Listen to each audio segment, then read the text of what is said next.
14세기에 한 프랑스 수도사가 전해주는 이야기가 있습니다. 당나귀 이야기인데요. 이 당나귀가 아주 먹음직스러운 두 건초더미 중앙에 가운데 서 있는 겁니다. 그리고 이쪽에 또 저쪽에 양쪽에 있는 건초더미를 한 번씩 이렇게 둘러보면서 어느 쪽 걸 먹을까 한번 여기 봤다가 저기 봤다가 계속 고개만 돌리고 있는 겁니다. 그리고 결국 굶어서 죽었다고 합니다. 재밌는 이야기인데 여러분들이 너무 심각해서 제가 굶어서 죽었다고 합니다. 왜 굶어서 죽었을까요?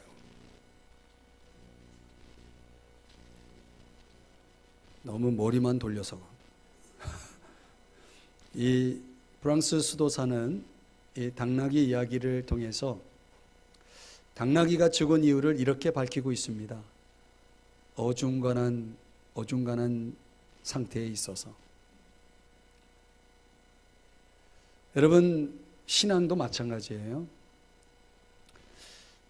신앙생활을 어중간한 상태에서 하시는 분들이 있습니다. 이런 분들은 그냥 평상시는 잘 모를 것 같지만은 하나님과의 관계 속에서 반드시 위기가 옵니다. 그리고 위기를 통과하면서 신앙을 실종하는, 신앙을 잃어버리는 그런 분들도 매우 많습니다. 신앙생활은 내 눈에 아무 증거 아니 배워도 믿음만을 가지고서 걸어가는 게 신앙생활입니다. 신앙생활은 이 여기저기 둘러보고 가는 게 아니고 앞만 보고 가는 게 신앙생활인 것입니다. 오늘은 종려주일입니다. 이 종려주일이 우리의 신앙의 현주소를 다시 한번 들여다볼 수 있는 귀한 주일이기도 합니다. 왜 종려주일인가? 예수님께서 십자가에 죽으시기 전 부활주일 한 주 전에 예루살렘 성으로 입성하시는 그 장면이 나오는데, 예루살렘 성에 입성하실 때에 유대 군중들이, 그 수많은 무리들이 종려나무 가지를 흔들며 예수님을 대환영하는 퍼레이드를 벌립니다. 이때 그 종려나무 가지를 흔들어 환영했다라고 하는 그런 의미에서 종려주일이라고 하는 것입니다. 적어도 이런 대대적인 환영 행사가 벌어지는 주인공이신 예수님이 그 행사, 이 큰 행사, 올림픽과 같은 큰 행사에 걸맞는 그런 입성의 모습이 아닌 아주 초라한 나귀 새끼를 타고 예루살렘에 들어가셨다는 것입니다. 좀 남들 보란 듯이 화려한 어떤 입성이 아니고 누구도 주목할 수 없을 만큼 아주 초라하고 참 빈약한 모습으로 예수님이 아무도 타보지 않은 나귀 새끼를 타고 입성하신 겁니다. 예수님은 왜 그런 모습으로 하셨을까? 그 환영에 걸맞지 않게 왜 그런 모습을 하셨을까?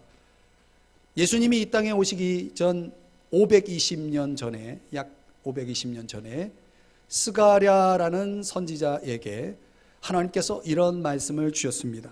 보라, 내 왕이 내게 임하시나니 그는 공의로우시며 구원을 베푸시며 겸손하여서 나귀를 타시나니, 곧 나귀 새끼니라. 520년 전에 메시아 왕으로 오실 예수님이 어떤 모습으로 무대에 등장하실 것을 스가랴 선지자가 예언을 했는데, 그 예언의 말씀 스가랴서 9장 9절을 예수님이 그대로 성취하기 위해서 나귀 새끼를 타고 들어가신 겁니다. 그 말씀의 예언대로라면 예수님은 어떤 분이냐면 그 당시 로마 제국을 통치하고 있었던 비정상적 통치자인 헤롯 왕 들어보셨죠? 헤롯 왕과는 비교되지 않는, 헤롯 왕은 어떤 왕이냐? 자기 욕망을 위해서 백성을 억압하고 착취하고 자기 욕망의 도구로 백성들을 부려먹었던 아주 못된 왕, 그런 왕적 통치가 아니라 예수님은 나귀 새끼, 왜? 겸손해서, 즉 자기 부인의 왕으로서 자기 부인적 그런 왕의 모습으로 예수님이 예루살렘의 성에 입성했다는 것입니다. 그런데 유대 군중들은 생각이 달랐어요. 유대 군중들은 예수님을 맞이하면서 종려나무 가지를 흔들면서 뭐라고 외치냐면 호산나 그랬습니다. 호산나, 찬송하리로다 주 예수의 이름으로 오시는 이여, 호산나. 호산나가 무슨 뜻이냐면 주님 지금 우리를 구원하소서, 이런 뜻을 가진 기도문이에요. 그래서 이 이스라엘 백성들은 성전을, 예루살렘 성전을 이 절기 때가 되면은 순례를 했는데요. 그 절기 때 메시아를 영접하는 기도문으로 사용했던 시편 118편 26절의 말씀을 인용해서 유대 군중들이 예수님을 그렇게 환영했던 거죠. 예수님은 왕으로, 호산나, 우리를 구원하실 왕으로. 어떤 구원입니까? 그 당시 비정상적인 통치자였던 헤롯의 그 압제로부터 정치적인 자유를 가져다줄, 해방을 가져다줄 그런 메시아, 그런 왕으로서 정치적 메시아의 왕의 모습으로 그들은 기대하고 그런 환상 속에서 예수님을 영접하고 환영했다는 것입니다. 이런 징조들은 이미 여러 차례 보여줬는데요. 요한복음 6장에 보면 예수님이 떡 5개와 물고기 2마리를 그 어린아이 작은 소년이 가지고 주머니에, 호주머니에 넣고 먹는 간식 정도의 작은 식량을 가지고 그 당시 허기져 있는 이 오후 시간 그 광야의 들판에서 예수님에게 뭔가 얻고자 예수님 앞에 나왔던 장정 5,000명, 말하자면 약 2만 명 되는 그 군중들이 충분히 배불리 먹을 수 있을 만큼 식탁을 베풀었다는 거예요. 뭘로? 떡 5개, 물고기 2마리로.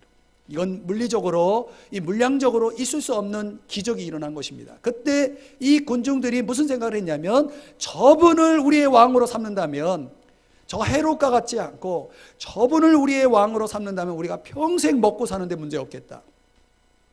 그래서 임금으로 삼으려고 합니다. 왕으로 삼으려고 합니다. 근데 예수님이 그 자리를 뿌리치고 도망갑니다. 그 자리를 피하십니다.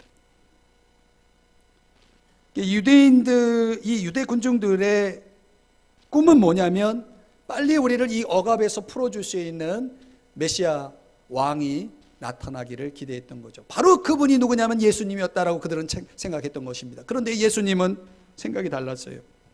빌라도 법정에서 예수님이 신문을 당할 때 빌라도가 이렇게 질문했습니다. 내가 왕이냐? 그때 예수님이 말씀하셨어요. 내 나라는 이 세상에 속한 것이 아니다. 여러분, 왜 사람들은 예수를 왕으로 삼고자 했을까요? 왕으로 추대하는 이유가 뭡니까? 그분이 진정 왕이기 때문에? 아니에요. 그분이 행하시는 표적을 숭배했던 거죠. 오늘날 현대 그리스도인들의 문제는 뭡니까? 오늘날의 신앙인들의 문제는 뭡니까? 예수를 믿긴 믿어요. 그들 나름의 자기 신앙이 있어요. 그런데 그 중심을 깊이 들어가 보면 예수님을 믿는 게 아니에요. 예수님의 표적을 믿을 뿐이에요.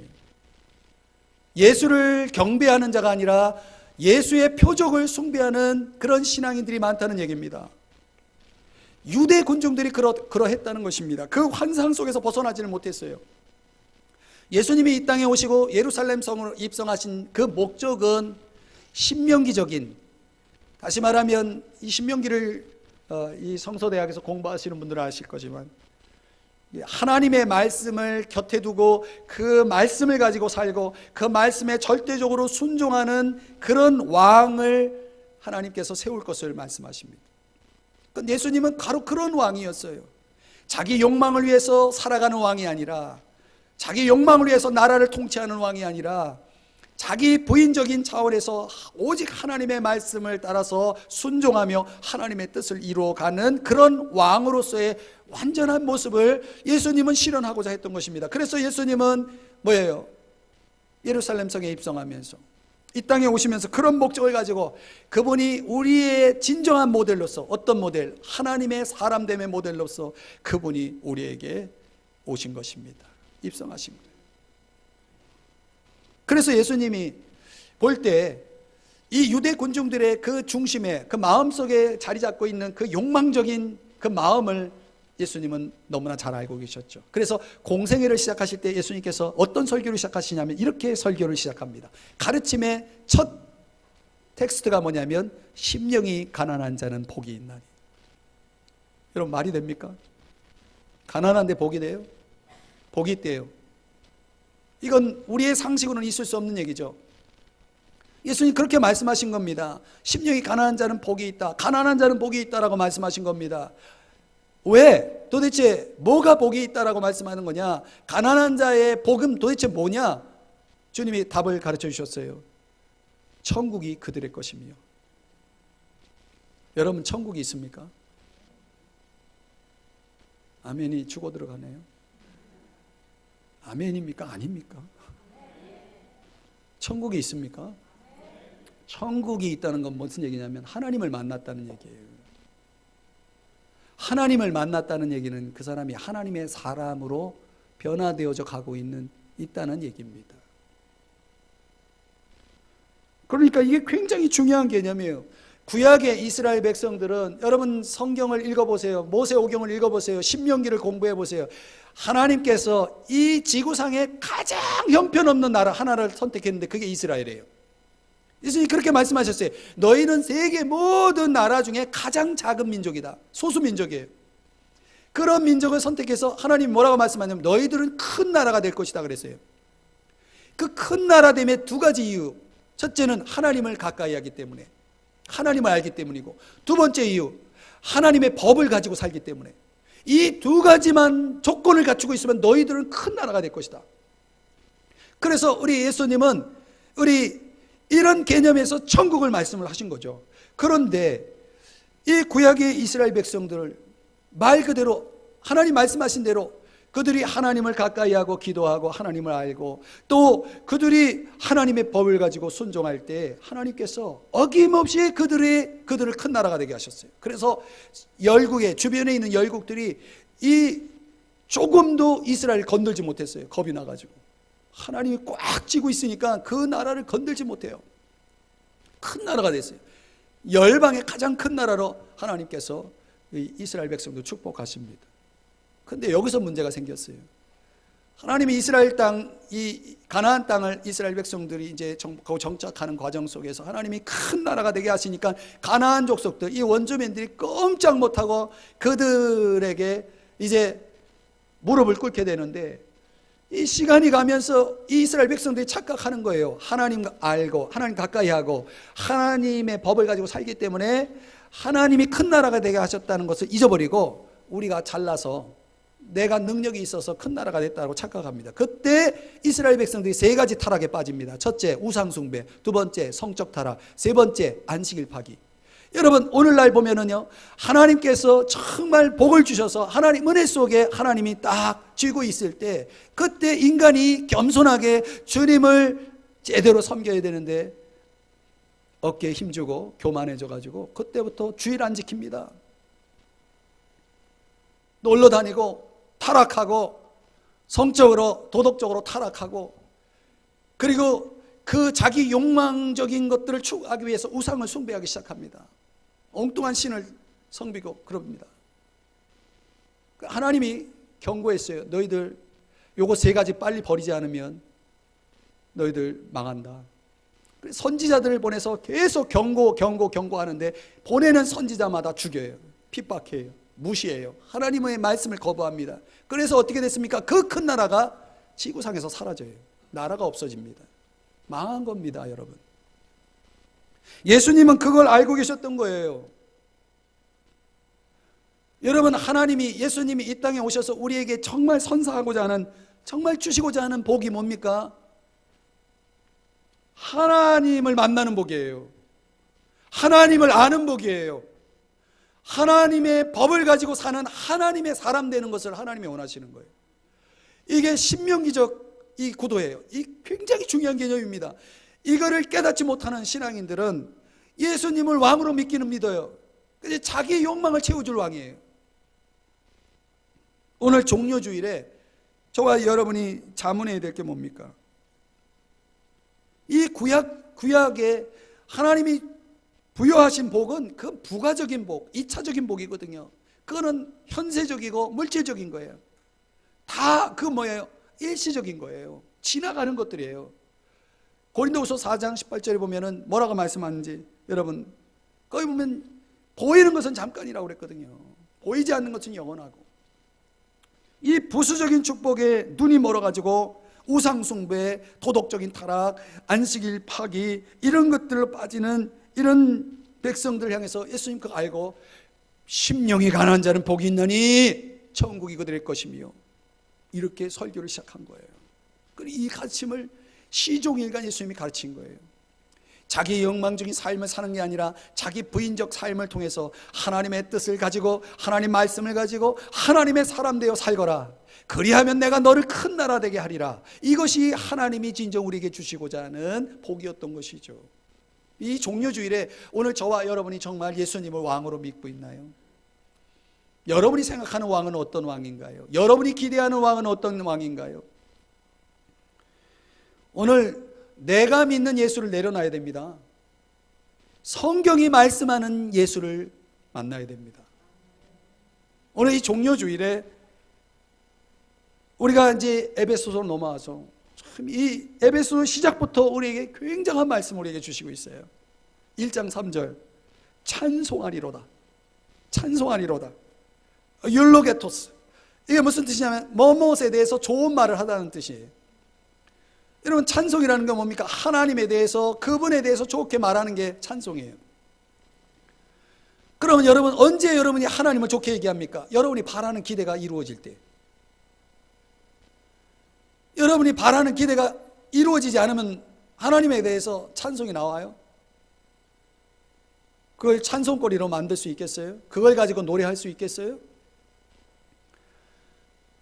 여러분, 이 신명기적인 이 구도를 깨닫지 못하면, 성경을 제대로 보는 것이 아니고 성경을 제대로 보지 못하면 우리는 예수를 믿어도 성경에 있는 예수를 믿는 게 아니에요. 그건 잘못된 예수를 믿는 거예요. 그러니까 내가 바라는 기대를, 내가 바라는 생각을 초점을 내려놓고 하나님의 생각, 하나님의 기대에 초점을 맞춰야 되는 거예요. 오늘 왜 하나님에 대해서 좋게 말해야 됩니까? 왜 그분을 찬양해야 됩니까? 이유는 오늘 3절에서 복 주시되 그랬습니다. 여기서 복이 나옵니다. 여기서 복. 뭘 주세요? 복을 주신다는 거예요. 근데 이 복은 앞에 수식어가 붙어 있어요. 두 개가 붙어 있어요. 하늘에 속한 복이다. 그 하늘에 속한 복과 반대되는 개념은 뭡니까? 땅의 복이에요. 땅에 속한 복이 뭡니까? 우리 잘 아는 건강, 재물, 자녀. 여러분, 이 세 가지 예를 들면 이 세 가지만 보더라도 영원한 게 있습니까? 여러분이 영원히 건강할 수 있어요? 없어요. 여러분의 재물이 영원히 여러분 겁니까? 빈손으로 가는 거예요. 여러분 자녀가 여러분 겁니까? 아니에요. 사춘기 지나봐요. 내 게 아니라는 거 알 거예요. 여러분, 우리에게 주어진 것들이 얼마나 찰나적이고 한시적인 것, 일시적인 것인가를 아셔야 됩니다. 그래서 보이는 것은 잠깐인 거예요. 그런데 하나님은 그런 복 주시려고 이 땅에 오신 게 아니에요. 그런 복 주시려고 저 십자가에 죽으신 게 아니라고요. 그 정도 복 가지고는 하나님의 마음에 차지가 않는 거예요. 하나님은 그거는 비교되지 않는 하늘에 속한 복을 우리에게 주시기를 원하는 거고, 신령한 영적인 복을 주시기를 원하는 거예요. 하늘에 속한 영적인 복을 주시기를 원하는 것입니다. 그거는 영원한 복인 것입니다. 그럼 오늘과 다음 주에 이어지는 이 복이, 하나님이 우리에게 정말 주시려고 하는 복이 어떤 복인지를 이게 이 1장에 담고 있어요. 그거를 이제 오늘 두 가지만 살펴보고 다음 주에 또 이어갈게요. 첫 번째, 선택받음입니다. 한번 따라 하십시다. 선택받음. 여러분, 하나님이 우리를 선택하실 때 얼굴 보고 선택할까요? 그러면 미달되는 분 많죠?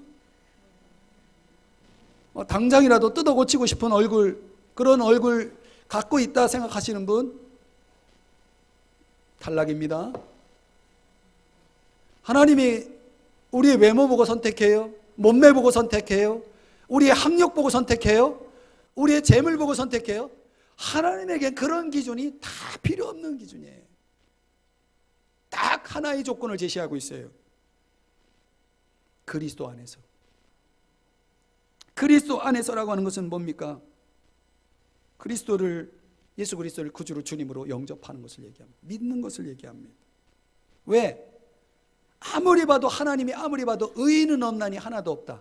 로마서 10장 11절. 로마서 3장 10절 11절이죠. 의인은 없나니 하나도 없고 깨닫는 자도 없고 하나님을 찾는 자도 없다. 그렇게 말씀하고 있어요. 그러니 하나님 마음에 드는 사람을 선택하려니까 한 사람도 없는 거예요. 그래서 그 조건 없애버렸어요. 내려놨어요. 그냥 그리스도를 믿어라. 그러면 내가 받아주겠다. 사랑하는 여러분, 우리가 그리스도 안에 있느냐, 우리가 예수 그리스도를 믿고 영접하고 그분을 구주와 주님으로 내가 믿고 있느냐, 그 단 하나의 조건만 가지고도 하나님은 우리를 선택했다라고 말씀하시는 것입니다. 그럼 왜 우리를 그런 단순한 방법으로 좀 복잡하게 해가지고 좀 몇 사람 떨어뜨리고 그렇게 하지 않고 왜 그렇게 단순한 방법으로, 누구라도 할 수 있는 방법으로 이런 선택의 방법을 하나님이 제시하셨을까? 이유가 뭘까? 4절을 보세요. 사랑 안에서예요. 사랑 때문이에요. 하나님이 세상을 이처럼 사랑하사. 여러분, 하나님이 얼마나 사랑하시는데요. 그 사랑 때문에 하나님이 우리를 그런 방법으로 선택하시는 거예요. 근데 여러분 아십니까? 사랑에는 목적이 있어요. 그 깊은, 여러분 자녀를 사랑할 때 그냥 사랑만 합니까? 자녀에 대해서 뭔가 바라는, 뭔가 뜻이 있고 목적이 있잖아요. 하나님도 마찬가지예요. 우리를 사랑하실 때 그냥 사랑만 하는 게 아니고 그 사랑 속에 뭔가 하나님의 계획을 담고 있어요. 그 계획이 뭐냐? 4절. 그 앞에, 거기서부터 보면 그 앞에 거룩하고 흠이 없게 하시려고. 여러분, 자, 저를 보세요. 여러분, 우리가 우리 자신을 볼 때 흠이 있어요, 없어요? 여러분, 뉴스에 나오고 신문에 나오는 사람 욕할 거 없어요. 하나님이 보실 땐 그들과 우리가 다 똑같아요.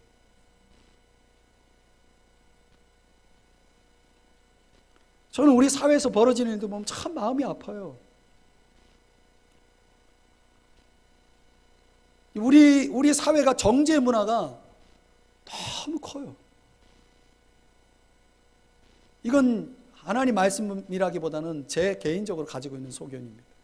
우리 사회가 너무 정죄 문화가 너무 크다.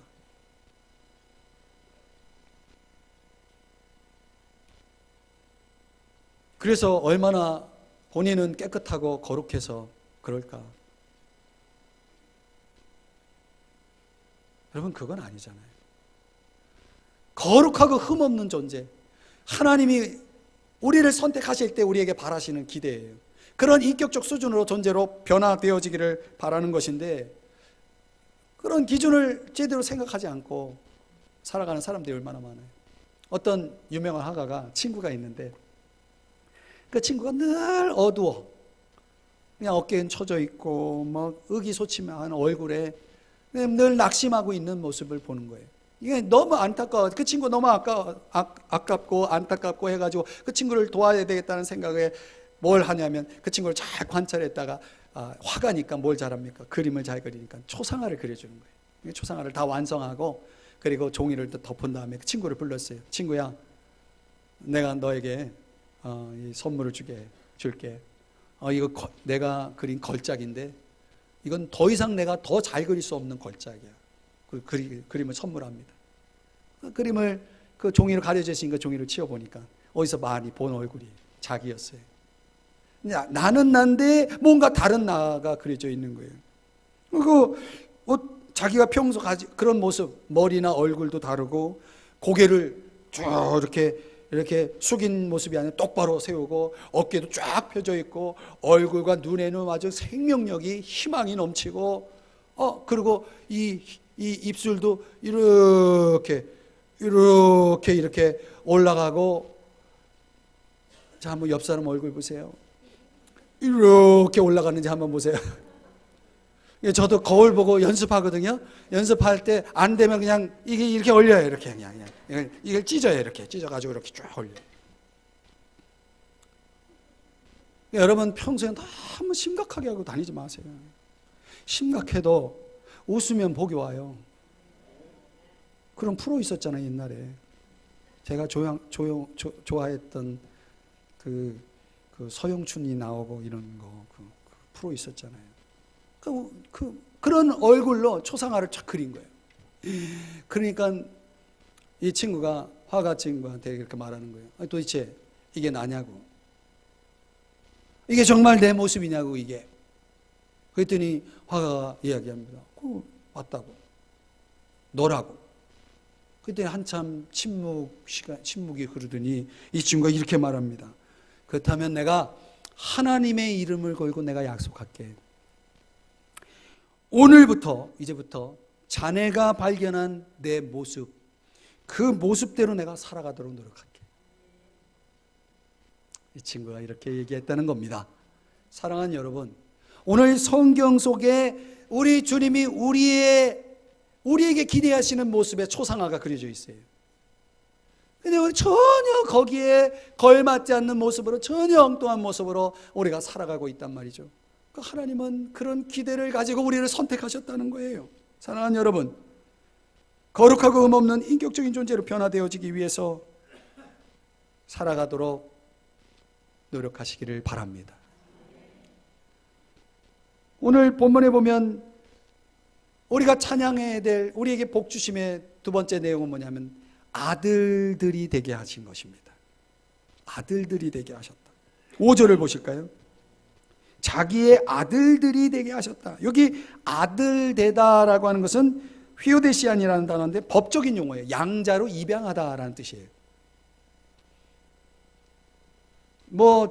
얼마 되지 않은 이야기인데 미국에 입양을 간 우리 한국 아기가 있었는데 미국인 부부가 입양을 했다는 거예요. 근데 이 법적 분쟁에 휘말렸어요. 왜 그런가 했더니 이민법을 어겼다는 거예요. 도대체 이민법을 어긴 게 뭐냐 그랬더니 한국 정부가 인정하는 입양기관에서 데리고 온 아기가 아니기 때문에 이 아기는 이민법을 어겨서 여기서 살 수 없다는 거예요. 입양을 했는데. 여러분, 입양은 반드시 법을 따라야 됩니다. 그런데 휘오데시안이라고 하는 이 하나님의 입양은 하나님의 나라의 법에 따라서 입양된 겁니다. 그 법이 뭐냐면 예수 그리스도로 말미암아. 이게 법입니다. 그러니까 우리를 입양하는 그 법적 조건이 하나예요. 예수 그리스도로 말미암아. 이 말은 무슨 얘기입니까? 예수를 믿음으로. 그러니까 예수를 믿으면 그 시민권을 박탈당할 수 있는 그런 이민법을 어기는 그런 문제는 이제 없어지는 거예요. 근데 여러분들이 이제 하나님의 가족이 되고 하나님은 아버지가 되시고 우리는 그 하나님 아버지의 기업을 상속할 수 있는 자격을 취득하게 되어진다는 것입니다. 할렐루야. 그럼 왜 하나님은 그런 우리를 그렇게 아들 되게 하셨을까요? 두 가지 이유를 밝히고 있어요. 첫째, 오늘 5절에 보면은 기쁘신 뜻대로. 그분의 무슨 뜻이요? 기쁘신 뜻대로. 이 기쁘다라고 하는 유도키아라고 하는 단어가 참 흥미로운 단어인데요. 어떤 상대에 대해서 좋은 감정을 갖다, 이런 뜻이에요. 그러니까 여러분, 우리 마음에 좋은 감정을 가진 사람들이 있잖아요. 그런데 하나님은 어마어마한 감정을 가지고 있어요. 이 감정을 스바냐서 3장 17절에서 어떻게 표현하냐면 너로 말미암아 너로 인해서 기쁨을 이기지 못한다. 저는 이런 표현을 보면 막 흥분이 돼요. 아무 느낌이 없으신가요? 하나님이요, 여러분으로 인해서 기쁨을 이기지 못한대요. 여러분 손주 있으신 분들 손주 볼 때 그렇습니까? 저 왼수 그럽니까? 아니면 막 기쁨을 이기지 못합니까? 여러분 자녀를 향해서 여러분 기쁨을 이기지 못하지 않습니까? 근심거립니까? 한때 한때는 그랬잖아요. 기쁨을 이기지 못했잖아요. 하나님은 한 번도 이 감정을 손상당하신 적이 없어요. 기쁨을 이기지 못하시는 거예요. 그리고 우리를 예정하사, 이건 뭐냐면 사전에 우리를 위한 계획을 갖고 계시다는 뜻이에요. 계획을 갖고 있다. 하나님은요, 우리를 위한 계획을 가지고, 여러분들이 여러분의 자녀와 여러분의 손주를 위한 계획을 가지고 막 너무 기뻐하듯이 앞으로 얘가 이렇게 되겠지, 이런 어떤 계획을 가지고 기뻐하는 것처럼 하나님도 우리를 향해서 그런 기쁨을 가지고 우리를 아들로 삼았다는 거예요. 입양을 양자로 삼았다는 것입니다. 그 다음에 두 번째는 6절, 우리에게 거저 주시는 바 그의 은혜의 영광을 찬송하게 하려는 것이라. 뭐 하게요? 찬송하게. 뭘 찬송해요? 은혜의 영광을 찬송하게 했다는 것입니다. 여러분, 은혜가 뭡니까? 값없이 주시는 거죠. 여러분 가만히 보세요. 우리가 값없이 받은 게 얼마나 많은지. 값없이 받는 건 대개 값을 지불할 만한 가치 평가가 안 될 때, 이게 얼마인지를 가치 평가가 안 되면 그건 거저받을 수밖에 없어요. 하늘 거저받았죠. 여러분 자연을 돈 주고 샀습니까? 거저받았죠. 부모님 거저받았죠. 거저받은 게 많아요. 사랑하는 여러분, 가만히 보면요, 우리들은 그 하나님이 거저 주신 은혜만 가지고도 하나님을 얼마든지 찬양할 수 있는, 우리를 아들 되게 하신 그 자체가 가장 영광스러운 은혜예요. 이거보다 더 영광스러운 은혜는 없는 것입니다. 그거를 뭐하게? 찬송하게 하기 위해서. 나 하나님 자녀다, 이거 자랑하면서, 이거 찬송하면서 살라고 하나님이 우리를 아들 되게 하셨다는 거예요. 여러분이 하나님의 자녀 된 게 창피합니까?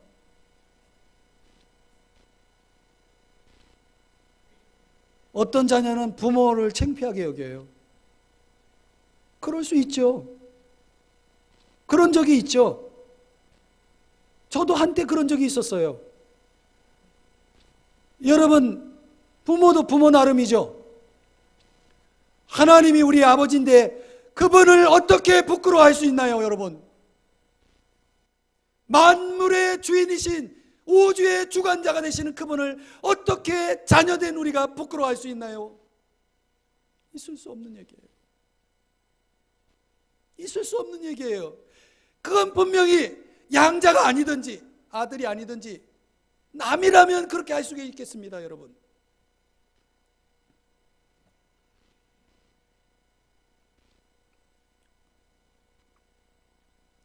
믿음에는 두 가지 종류가 있대요. 뭐뭐이라면 이라고 말하는 믿음과 뭐뭐 할지라도 라고 말하는 믿음이 있다는 거예요. 뭐뭐이라면 이라는 믿음은 모든 일이 잘 풀리면, 내가 성공한다면, 내 인생이 번성한다면, 내가 행복하다면, 내가 사랑하는 사람이 잘 된다면, 난 그러면 하나님 믿을게, 그러면 교회 갈게, 그러면 헌금할게, 뭐 이런 식의 믿음을 가진 사람이 있다는 거예요. 뭐뭐 할지라도 이렇게 말하는 믿음 뭐예요? 비록 악한 자가 잘 되더라도, 겟세마네 동산에서 피땀을 흘리며 기도하더라도, 갈보리에서 나의 그 고난의 잔을 마시더라도 나는 그 순간에도 나를 창조하신 그 하나님을 신뢰할 거야. 욥이 이런 고백을 했어요. 나를 그분이 죽이실지라도 나는 그분을 신뢰할 것입니다. I trust him. 나는 그분을 신뢰할 겁니다. 여러분, 이 신중하고 참을성 있는 믿음을 갖고 계시나요? 재미있는 대조가 있는데, 부유한 나라의 크리스천들은 고난, 어려운 일을 당하면 이렇게 기도한대요. 하나님, 이 어려움을 빨리 내게서 떠나가게 해주세요. 근데 가난한 나라의 크리스천들, 핍박받고 고국에 갇히는 그런 가난한 나라의 이 크리스천들, 어려움 가운데 사는 크리스천들은 고난이 닥치면 이렇게 기도한대요. 주님, 이 고난을 견뎌낼 힘을 주세요.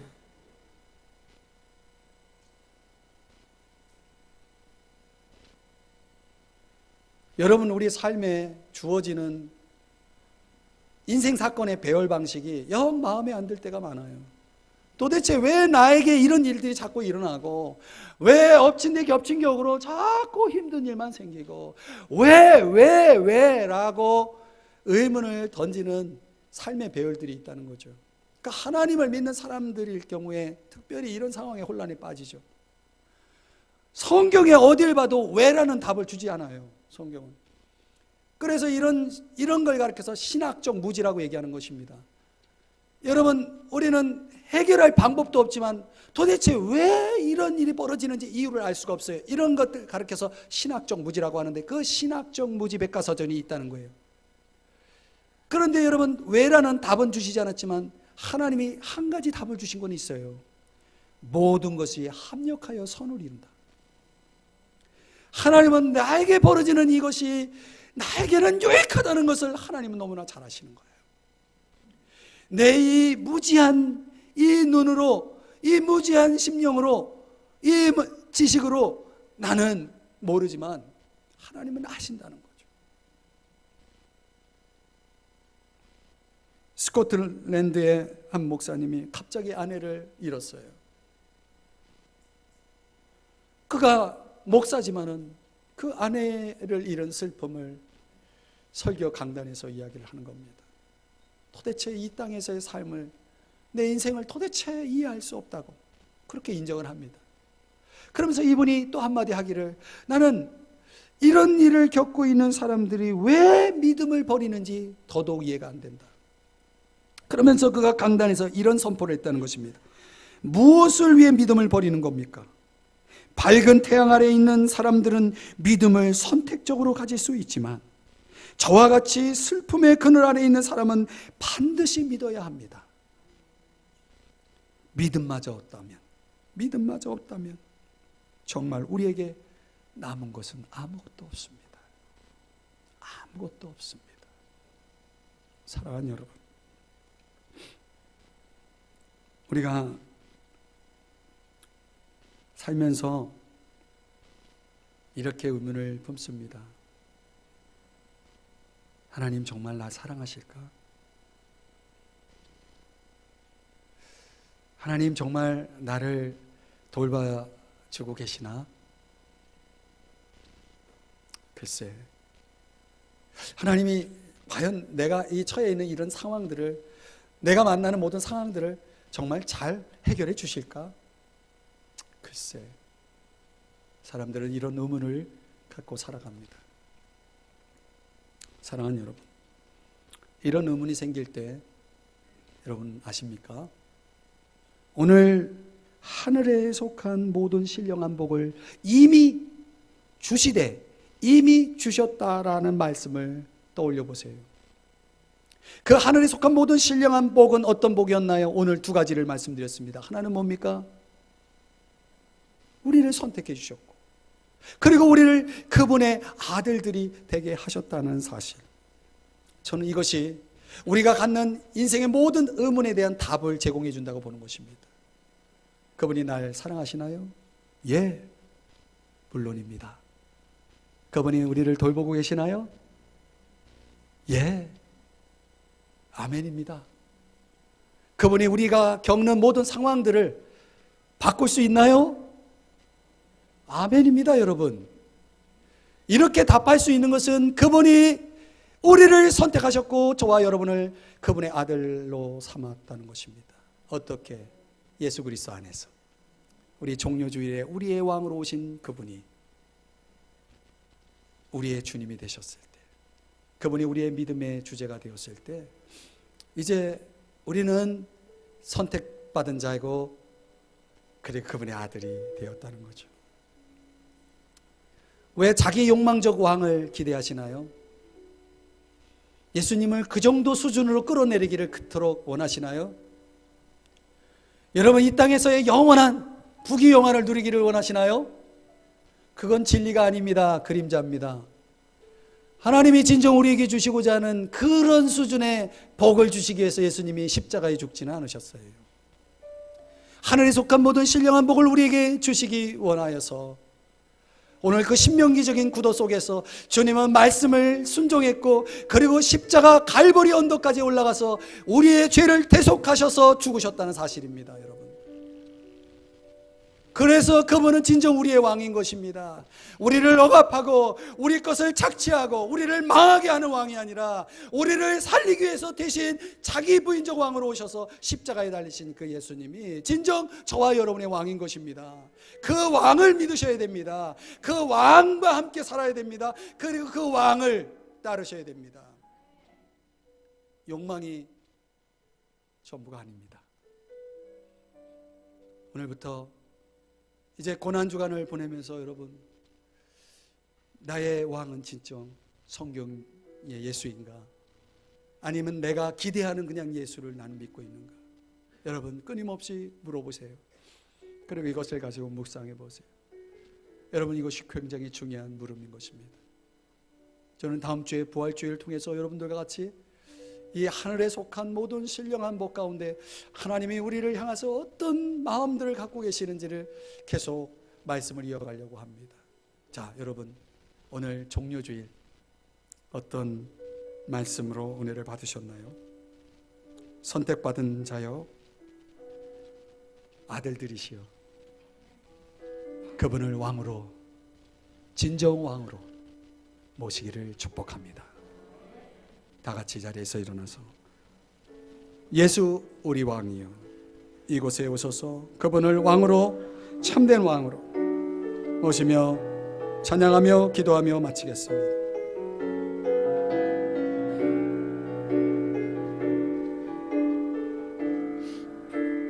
예수 우리 왕이여, 예수 우리 왕이여, 이곳에 오셔서 보좌로 주여 임하사 찬양을 받아 주소서. 주님을 찬양하오니 주님을 경배하오니 왕이신 예수여 오셔서 좌정하사 다스리소서. 다시 한번 예수 우리 왕이여, 예수 우리 왕이여, 이곳에 오셔서 우리 마음의 왕으로 오시기를 원합니다. 보좌로 주여 임하사 찬양을 받아 주소서. 주님을 찬양하오니 주님을 경배하오니 왕이신 예수여 오셔서 좌정하사 다스리소서.